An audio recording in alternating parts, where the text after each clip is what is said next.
the new number one.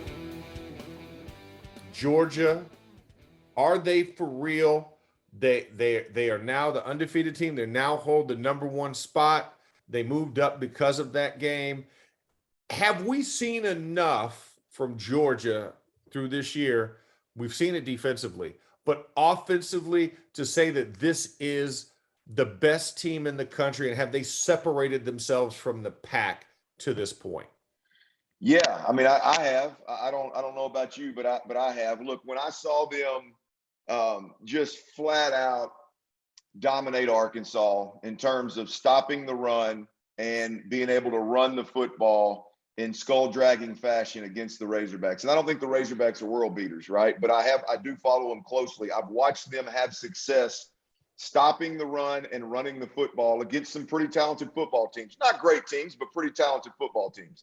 So I expected Georgia to struggle at some point on some line of the scrimmage versus Arkansas, who I think was pretty strong in the trenches offensively. Well, they didn't. I mean, they absolutely dominated both sides of the football again in skull-dragging fashion. I can't say it any worse, right?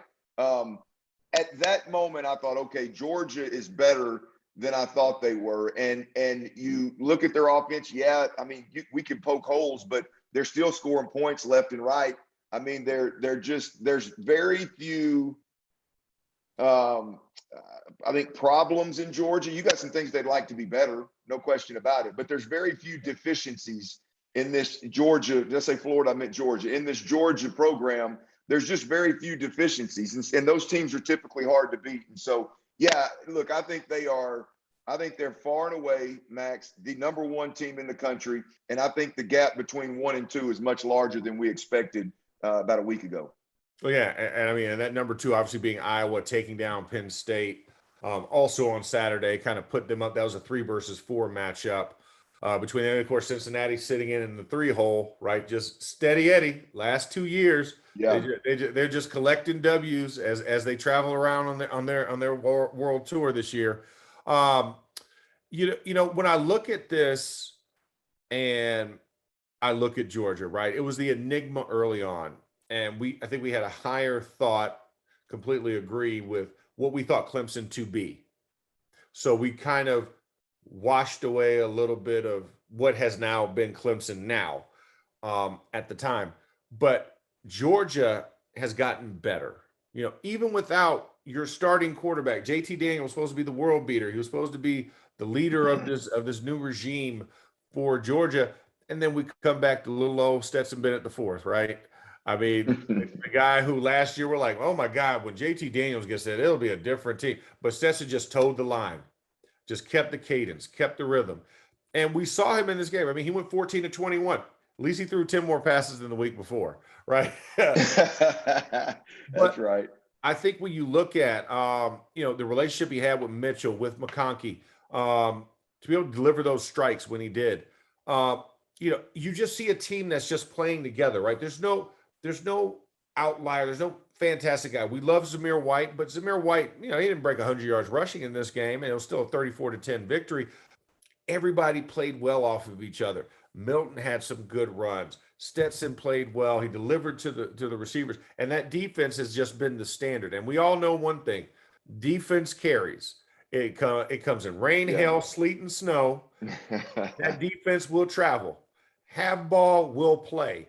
But the offense has been playing complementary. And I think that's kind of one of the things where we kind of wondered, can they pass it? Are they just around? And they really starting to develop their air attack. Max, you're hitting the nail on the head, man, because here's the deal is I think we were accurate in how we analyzed or evaluated Georgia pre-Arkansas, right? I mean, I think it was fair to say, hey, the Clemson game, offensively, they looked like there were major problems. There were injuries, obviously. It looked like those injuries were gonna hurt them this season. You know, I think up until they played Arkansas, I think you could really look back and really question a lot of what they had done. The way they dominated Arkansas on both sides of the football was impressive. And then the way that they go, and they ran the ball, obviously, against Arkansas was unbelievably impressive, the way they just drug them. And then you go to Auburn, and you go, okay, Auburn is I think they're one of the more balanced football teams. I'm not big on Bo Nix. We've talked about that. But at the end of the day, I do think they run it well. They play good defense. The quarterback is serviceable. And you beat them to the tune of 34-10. I think we were accurate in how we evaluated Georgia early. And I think it is a football team that we all knew was really good defensively. We've seen them develop offensively to a point now to where, like I said, against Arkansas, they ran the ball. You go, whoa, okay, the run game's different. And then all of a sudden you get a bigger sample size of 6 games into the season, 7 games, however many games we played. You get 6 games into the season and you go, wait a minute, Stetson Bennett's spinning around the park a little bit. A few of these other receivers are starting to pick up. They're developing offensively, and they're still by far the best team in the country. That if they keep developing from a quarterback and a passing game standpoint, like you mentioned, Max, boy, come the end of the season, hell, they may run away with this thing. Yeah, and I mean, and think about that. You know, Bama's still slated to be that team in the SEC championship game, but I mean, you don't see them until the end of the year. That's really your stiffest resistance, and obviously, we'll talk about Kentucky, Georgia when we get to our pick segment.